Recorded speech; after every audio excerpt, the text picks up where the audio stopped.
If you want to get your ex back, or if you want to be more desirable by other people, or if you want to have always more trust and more attraction from people that are important to you, watch this video. And if you already been through my programs and you already are back with your ex, or you want to move on, also watch this, because these are great reminders that we all need to hear. First thing, all of the pains and sufferings of the relationship come because of lack of attraction and trust. Basically, when somebody that you love loses interest in you, then it triggers pain in you because you feel rejected, you feel lost, you feel now she finds somebody better. All of those is because that person either stopped feeling attracted to you or stopped trusting you. For you to have that person back, you have to work trust and attraction. Sometimes comfort is important as well, but not as much as trust and attraction. Now, for that person to trust you and to feel attraction, step number one is for you to have your emotions under control. The list is long: anger, sadness, jealousy, missingness, doubts, insecurities, not being enough, not being complete, lost without her. All of those emotions, you have to understand them and you have to have them under control. Because if you don't understand those, she will not be able to trust you. If you're controlled by your emotions, you act based on those emotions. Attraction that you want your ex to have for you, trust that you want her to have for you, comes when she looks at you and she realizes that you are grounded. Nothing shakes you. Most guys who lose a woman, they lose a woman because they do things that are triggered by these emotions. I've explained this in previous videos. These emotions, we all experience them, and the difference between us is the level of our awareness and control over those emotions. So if you want to have your ex back in your life, if you want to have anyone that you want to be compliant to you, you need to have them to trust you, like you, feel attracted for you. For them to feel that, you need to have your emotions under control. This means you need to be okay without them. You need to know what to do and what not to do when you miss them. You need to be able to deal with your jealousy, with your insecurities, with all those emotions. The problem with most guys who cannot get their ex back is because their relationship turns to the wrong dynamic. The frame of the interaction, the dynamic between them becomes like a dynamic of a mother and son instead of the husband and wife, or instead of the father and daughter. Usually the woman has to tell the guy what not to do and what to do, and the guy starts to act on these emotions. So you gotta get these emotions under control. In the program, I explain in details and I walk you through all of these day by day, what to do to get these emotions under control. If you have been through the program before, make sure you watch your program. This program is a reference, especially week 1 and 2. Those routines that we did together, you gotta constantly do them. Even I myself do them sometimes. So you need to have those emotions under control. That's the most important thing. First thing, you need to release some emotions. And some guys are emotionally stronger, some guys are emotionally weaker. Some guys have blue eyes, some guys have black eyes. Some guys have more tolerance for pain, for missing her. Some guys have less tolerance. So you gotta know yourself really well, and you gotta have awareness of how you feel these emotions. So you need to release them and deal with them the right way. For example, if you feel jealous that your ex is on a date with somebody else, or your ex doesn't give you attention, text another guy, you gotta attend that feeling. Realize why you feel that. You feel jealousy because you feel she might find somebody better that is a better suit than you. So she might leave with that guy, or she might disconnect from you. Then your life becomes scary. If you guys have been together for a long time, you might lose your identity. You might feel that you'll never find someone like her again. And to deal with the jealousy, you need to attack it internally and externally. You need to have great frame of reference for what is happening. You need to understand why you feel this. You need to have incredible skills to be able to replicate the relationship that you had with her with somebody else. You need to be outcome detached, and you need to basically be like Yoda level, to have the understanding that nothing external will ever make you happy. And if you want your happiness to be in hands of your partner or your business partner or your ex or anybody else, you will always be a hostage.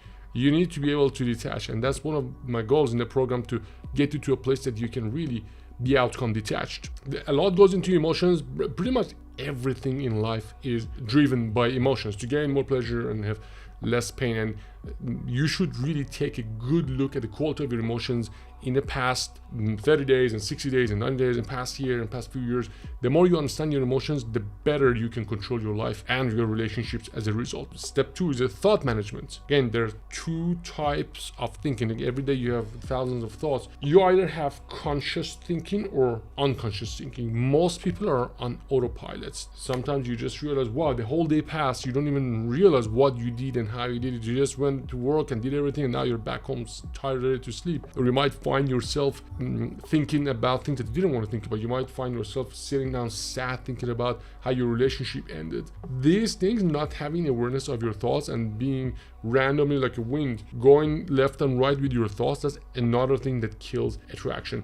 A very good example, simple example, is that when you're sitting in a conversation with someone, you're having a conversation, you can't even be present because you are looking at that person, but your thoughts are controlling you. Oh, what if this person thinks this way? Let's say you go and meet your ex and your mind starts to play games with you. Wait a minute, she's here only to get closure. She's here because she wants to tell me she met somebody else. If you let those thoughts come, if you don't have a good relationship with your mind, it will be very difficult to have a relationship with anybody else. You have to make that relationship with yourself before you make it with anybody else. If you want to do anything with anybody else, you need to be able to have that relationship with yourself, because your thoughts should be under your control, and most people don't have that. And what they do instead, they drink to shut it down, they take pills, they smoke weed. All of those things are a huge disconnection between you and your thoughts. And that's crazy. It's really absurd to disconnect yourself so you can connect to other people. I really think in America, 70% of people smoke. Drink. Smoking, I'm not sure. In Europe is more smoking, but in America, I really think 7 out of 10 people drink, and it's just okay. It's just a part of it. If you want to be attractive, again, strong thoughts. And the third thing is outer management, which is the third step of the blueprint of state control as well, which is outer management, which is how to control your food, control your sleep, control your exercises, going to the gym, and basically life discipline. And if you have your thoughts, emotions under control, it will be very easy for you to control your outer world as well. Because if you want to, let's say, fix your diet and go to gym or sleep well, you need to be able to say no to short-term gratifications in order to have long-term results in food, sleep, exercise, and be able to implement these outer world skills. But again, most people don't. Most people eat bad, most people drink, most people don't go to gym, don't exercise, because they don't have the thoughts and emotions under control. And the last thing, step 4, is communication skills, which is socializing and dating either your ex or somebody else. And if you want to be able to attract your ex, you must have other options. You need to be very good with conversation skills. You need to understand calibration. You need to understand frame control. And I want you to understand also all of these outer skills and communication skills sits on top of solid foundation of control over your thoughts and your emotions. Now I'm going to give you a few examples as well. John, absolutely devastated. This is a few days ago. Ben, I need to text her immediately. I need to let her know that I'm changed. I need to let her know blank. Just the fact that he is in a position that he needs to let her know so he can calm down, it tells her that this guy is not in a place to be with you. Why? Because it breaks the first rule. His emotions are not in control. Your ex or people look at you, they want you to be in charge. They look at you, they want to see this dude got it under control. We were going to, this is many years ago, this is in Iran.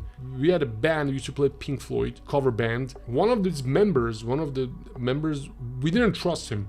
And everybody was so scared that we go on stage, this guy gets nervous and plays bad. So he was kicked out of the band because nobody could trust him, because he always got emotional when there were few people watching. So he lost his position in band, and it's brutal. The world is brutal. Women and relationships and dating is also very brutal. If you're in a position that you really want to tell your ex, I really need you, please come back to me, she is not there to be your emotional support anymore. She is there to save her own ass, and she's not going to babysit you. That's what I told John as well. I said, dude, you're devastated. She's not going to help you because you guys broke up. If you want to get her back, you have to wait, you have to get your emotion in control, then your thoughts, and you gotta fix yourself before you approach her, because she's not gonna give it to you easy, because you only wasted 5 years of her life because you started to drink, and now you wanna go back without changing. Or Rob, he said, Ben, I heard you say no contact is bullshit and we cannot waste time. Why did you email me and told me not to message her just yet? Exactly for the same reason.